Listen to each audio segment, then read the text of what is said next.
Evet, baştan sona bir kiriş örüşü yapalım. 1, 2, 3,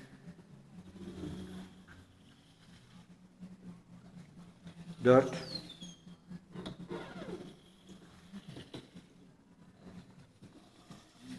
5,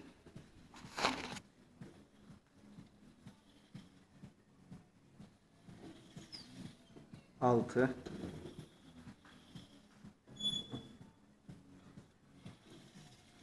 7,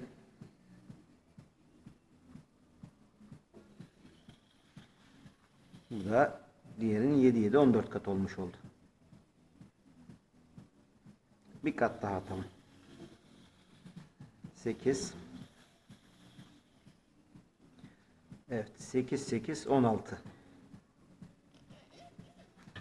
Bu dakron dediğimiz malzeme.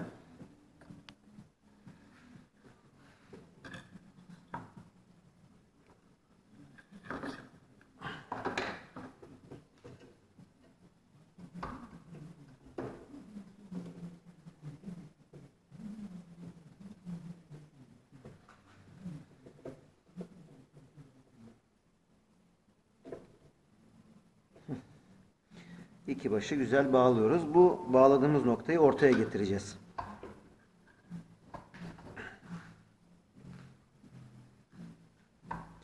Kirişin ortasında kalacak çünkü evet.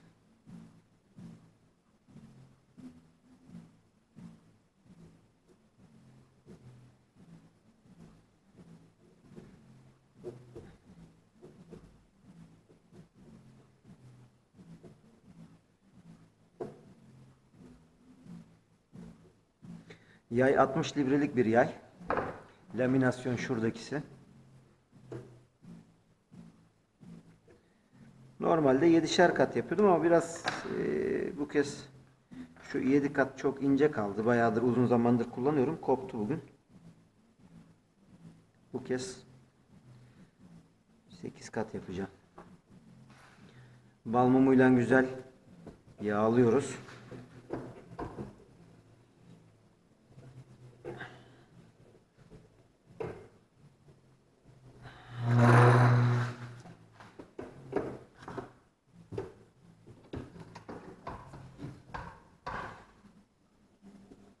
Evet, her tarafının yağlanmasını sağlayacağız.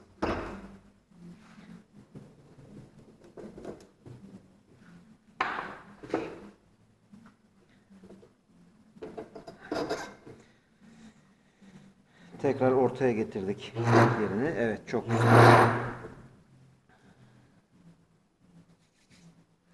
Şimdi ölçelim. Ölçüsü elimde olduğu için ölçüsünü almaya şey yapmadım. Başka zaman ona da değiniriz. 122, 61. Tam ortası 61. Evet, tam orta 61. Meydanlık sargısını 10'ar santimden 20 santim yapalım. Evet.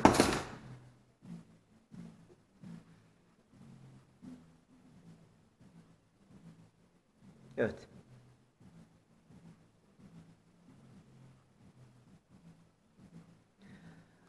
Kement boyuna gelelim.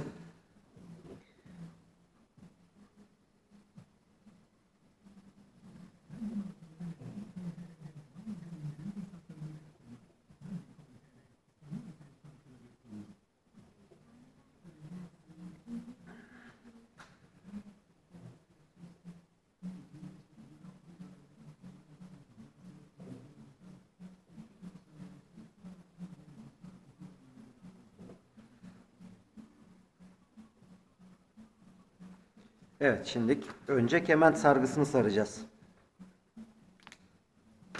Neyle saralım? Şununla saralım.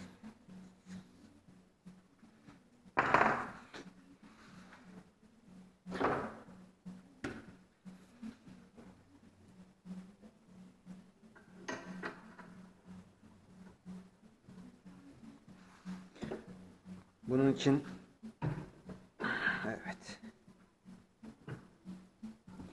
dengeyi bozuyoruz.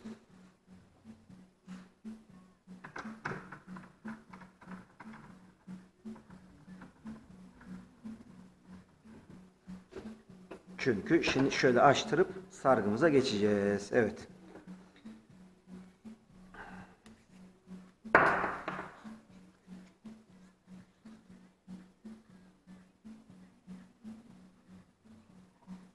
Önce gizli düğümümüzü yapacağız burada.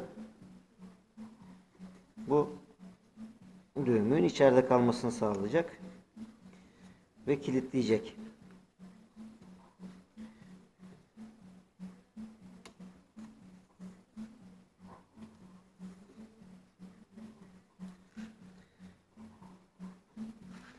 Şimdi evet, şunu çekip düğümümüzü kilitlemiş olduk. Şimdi sargıya devam.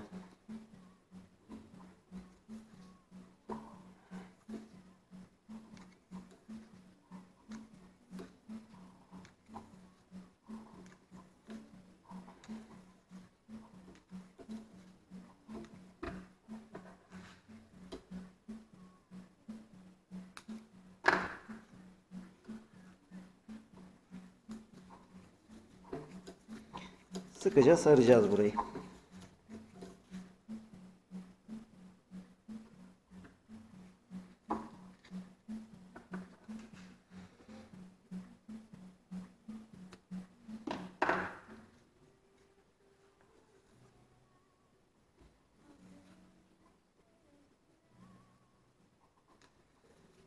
Evet, burayı hızlıca artık devam edebiliriz. Nereye kadar? İşaretlediğimiz kement çıkış, kement noktaları şurası, bu kement çıkışı.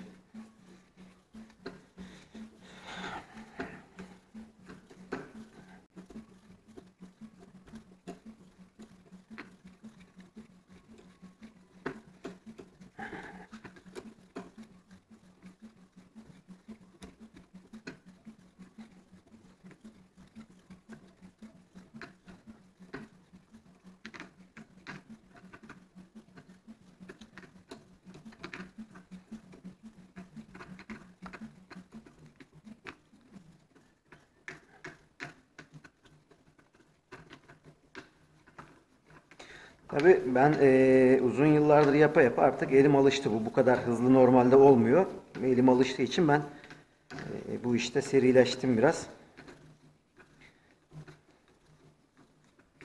Daha ilk yaptığım zamanlar bu kadar hızlı değildi. Daha yavaştı. Yavaştı, bir de karışıyordu. Sargılar karışıyordu. Şu an sargılar karışmıyor artık. Evet, şimdi gene tekrar gizli düğüm yapacağız. Açıyoruz. İpimizi içeriden doluyoruz. 8-10 tur attıktan sonra burayı sabitliyoruz. Sonra tekrar sargıya devam.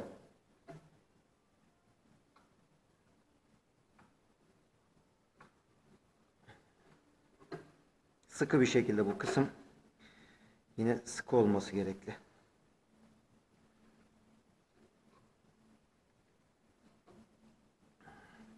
Ve burayı çektiğimizde evet, işte düğüm tamam. Şimdi ne yapıyoruz? Burayı kesip çakmakla kilitleyeceğiz.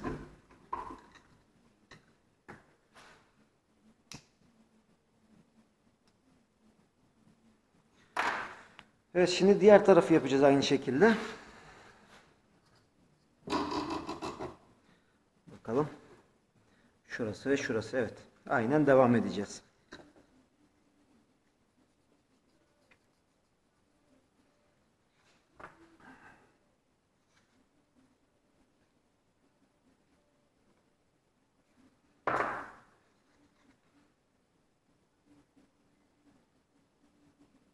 Evet, ucumuzu bu şekilde ileri tutacağız. Sonra sargıyı işaretlediğimiz noktadan başlayacağız. İleri doğru normal sargıya.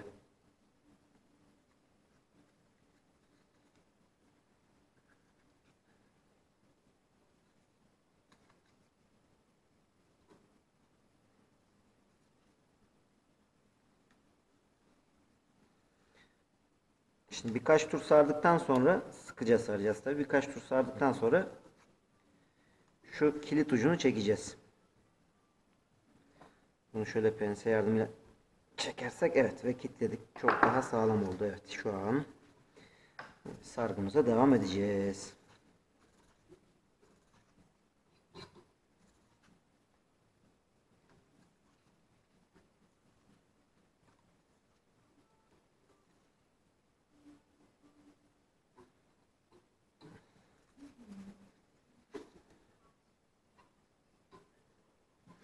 Yine kilit ipimizin fazlasını keseceğiz ve devam edeceğiz.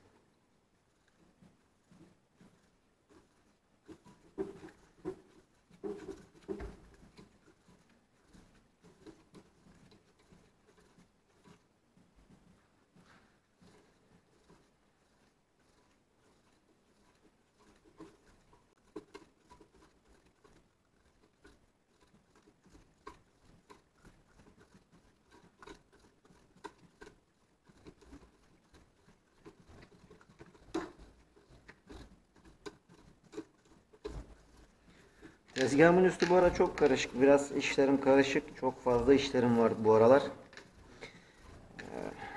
Toplamaya vakit bulamıyorum. Gerçi toplamaya da gerek yok. Dağınık olması iş olduğunu gösteriyor. Yani ben dağınık tezgahı daha çok seviyorum açıkçası.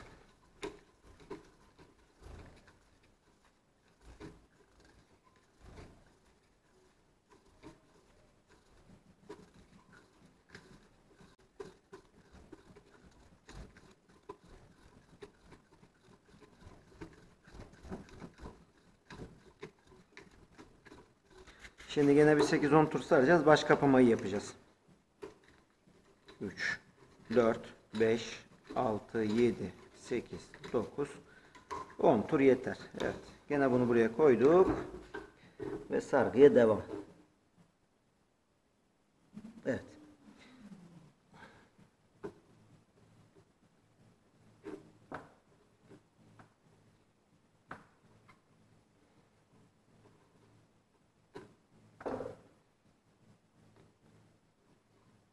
Şimdi kilit ucumuzu tuttuk ve çektik.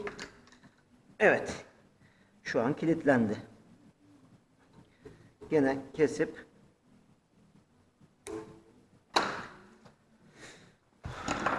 ateşle kapatacağız. İşlem tamam.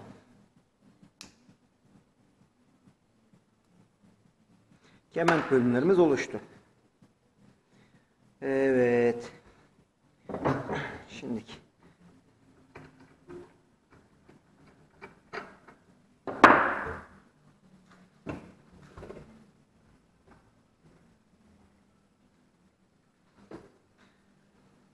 Ha tabii bunu yapmadan önce kementlerimizde güzel bir yağlamamız gerekiyor gene.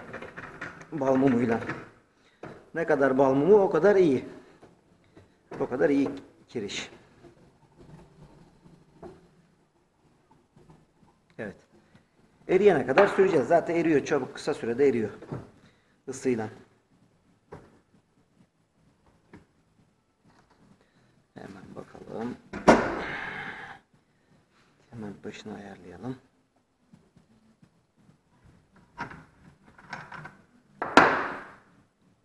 Çok güzel. Çok güzel. Kement boyunu ayarlayalım şimdilik. Tekrardan. Hop. Evet.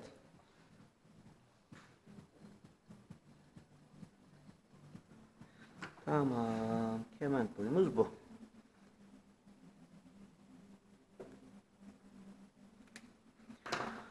Yine aynı ipten devam edelim.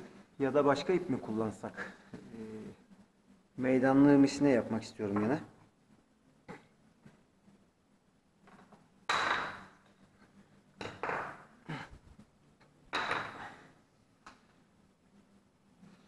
Yine aynı ipten devam edelim. Evet.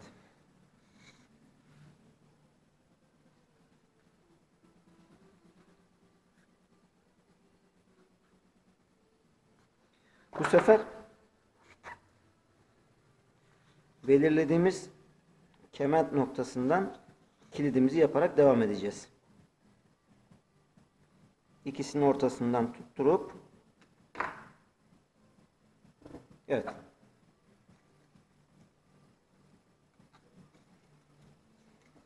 İlk turu kapattım zaten kendisi de devam ediyor geriye. Evet. Evet bu. Şimdilik devam.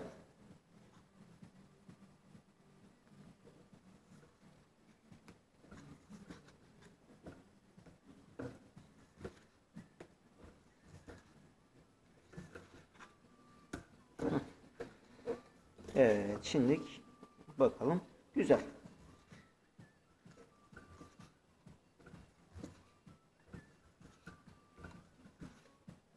Dengeli bir şekilde sıkarak devam edeceğiz.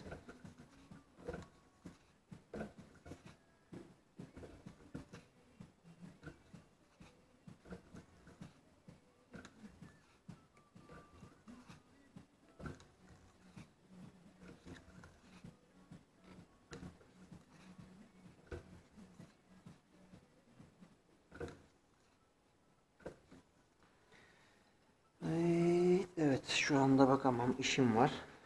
Bu aşamada bırakamam.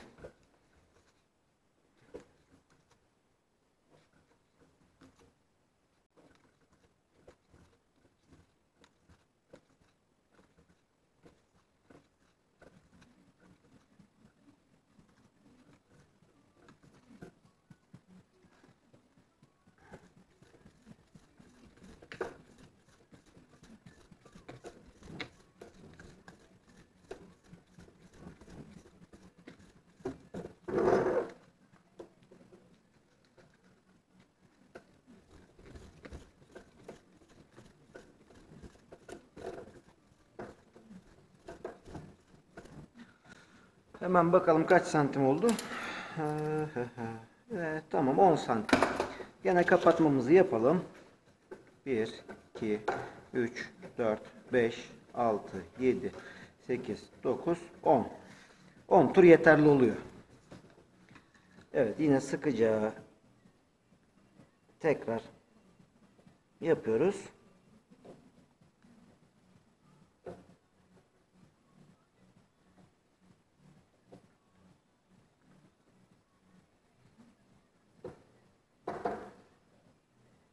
Bu şekil sardıkça ip kendini açıyor zaten. Açtıkça da öbür taraftan kilit ucunu kapatmış oluyor arkadaşlar. Son tur. Şimdi evet, kilit ucumuzu çektiğimizde gördüğünüz gibi evet, burası da kilitlendi. Şimdi fazlasını kesip ateşle mühürlüyoruz. Yine bal mumunu sürüyoruz ki rahat hareket etsin. Yani bal mumu bunu yumuşatıyor ve boşluklarını dolduruyor ve aradaki hareket noktalarını rahatlatıyor. Evet. Tamam. Şimdi aynı hareketi diğer tarafa da yapacağız.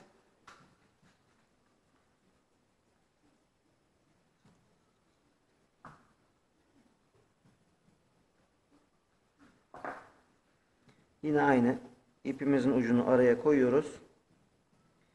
İşaretlediğimiz kemet noktalarından ilk turu attıktan sonra zaten diğer turlar evet düzeltiyoruz. Tamamdır. Sonrası geliyor zaten.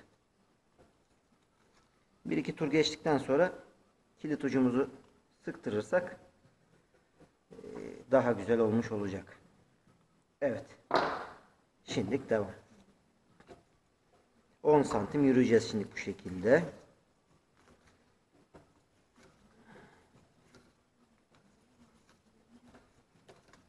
Eyvah, bu taraf tersime geldi. Keşke söküp öbür taraftan yapsaydım. Ama yapacak bir şey yok. Başladık bir kere.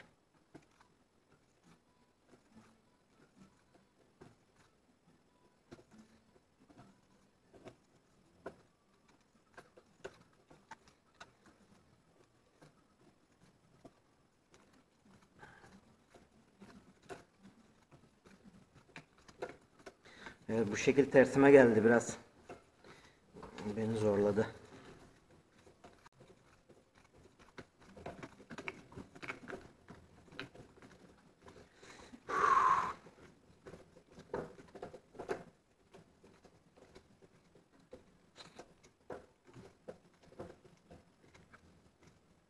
Sanıyorum 10 santim oldu. 9 santim falan oldu aşağı yukarı. Evet, şu an 9'dayız. Hoppa, işte bu çok kötü.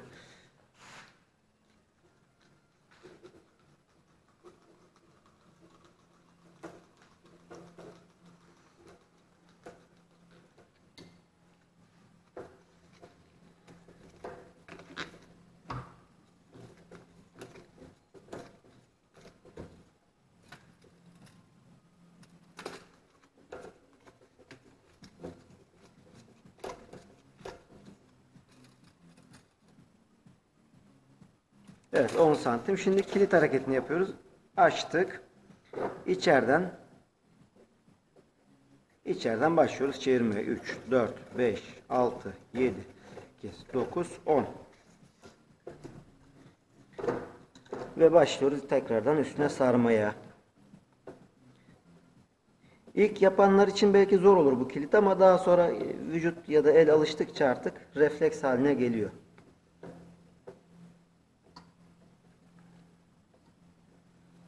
Balıkçılar misine bağlamada çok yaparlar bunu.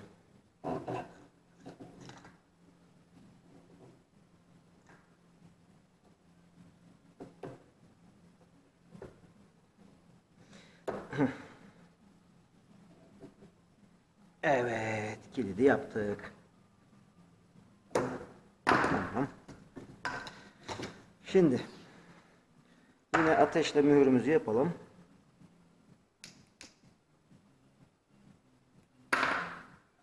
Bal mumumuzu sürelim.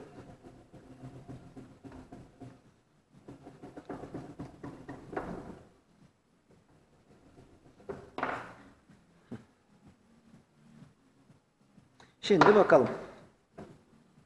Bir test edelim.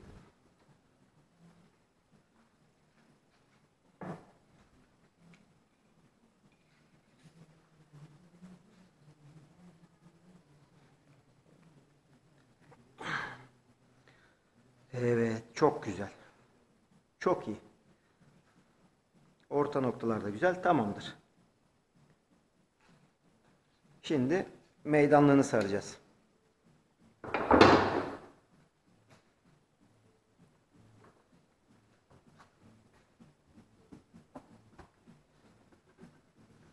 Birazcık daha gerdirelim. Meydanlık çünkü biraz gerginlik istiyor.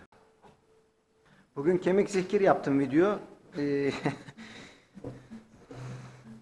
Kameramın SD kartını takmayı unutmuşum.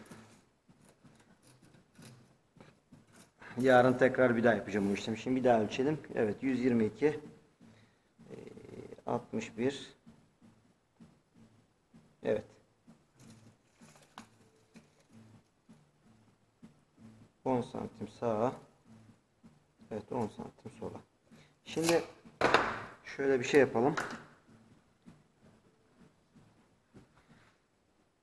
Girişimizin sağlamlığı açısından şöyle biraz.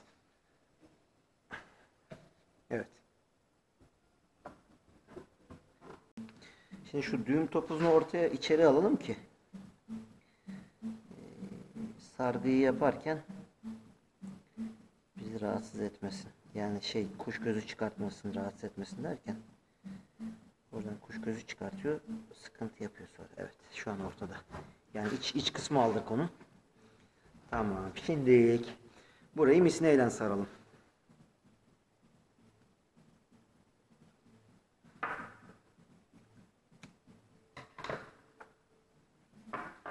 Bakalım, başka bir renk misnemiz de var aslında. Şundan yapsak nasıl olur? Şeffafla. Ucu nerede bunun?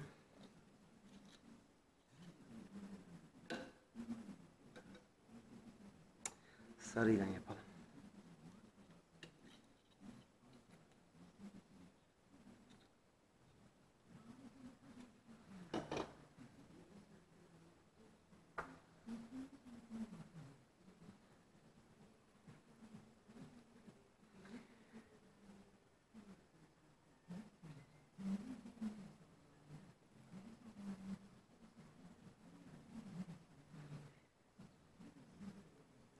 Burada biraz uzun tutmamız lazım. Çünkü misine biliyorsunuz çok kaygan olduğu için biraz zorlayacak burası.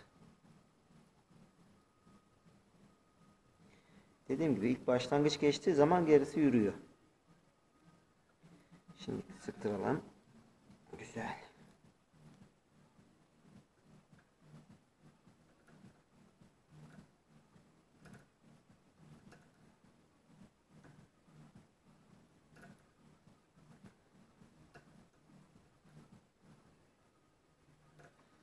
Misneyi de çok çekmemek gerekiyor. Burada misneyi çok çektiğimiz zaman bu sefer elastik pıt diye kopuyor.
Evet, şimdi gene geldik kilit noktasına.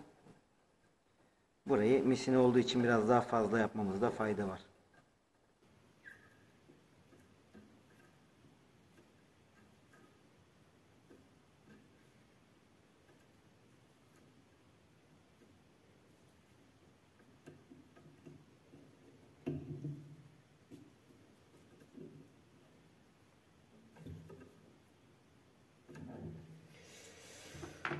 Oy, oy, oy, oy. Evet, bitti. Şimdi yine mühürlememizi yapacağız.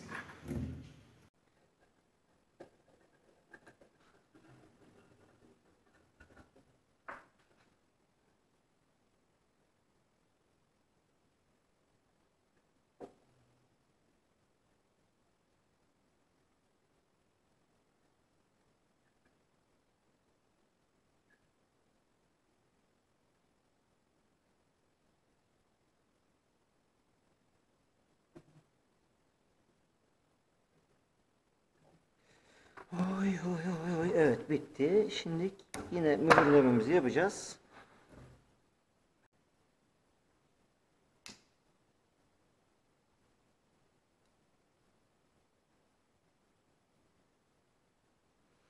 Evet, şimdi tekrardan yayımızda bir deneyelim ve görelim.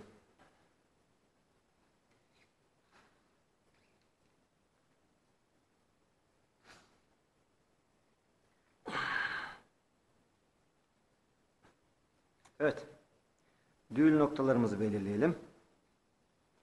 Ve düğülümüzü belirledikten sonra bir iki de atış yapalım, bakalım görelim.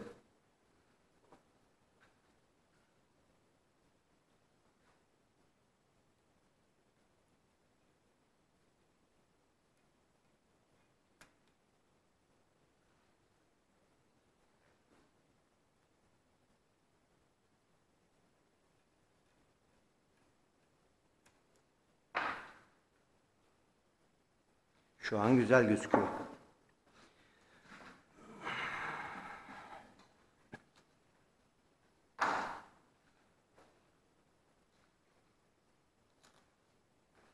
Önce emniyet. Emniyetsiz iş yapmak hiçbir zaman istemiyorum. Şuradan bir zikir bulalım elimize. Evet.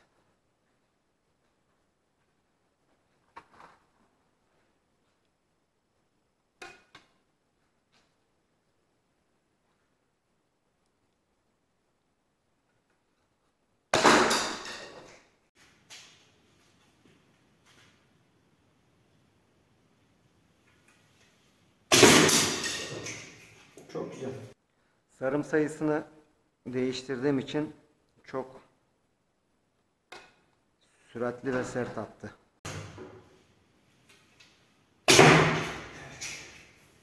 Çok güzel. Evet. Çok güzel.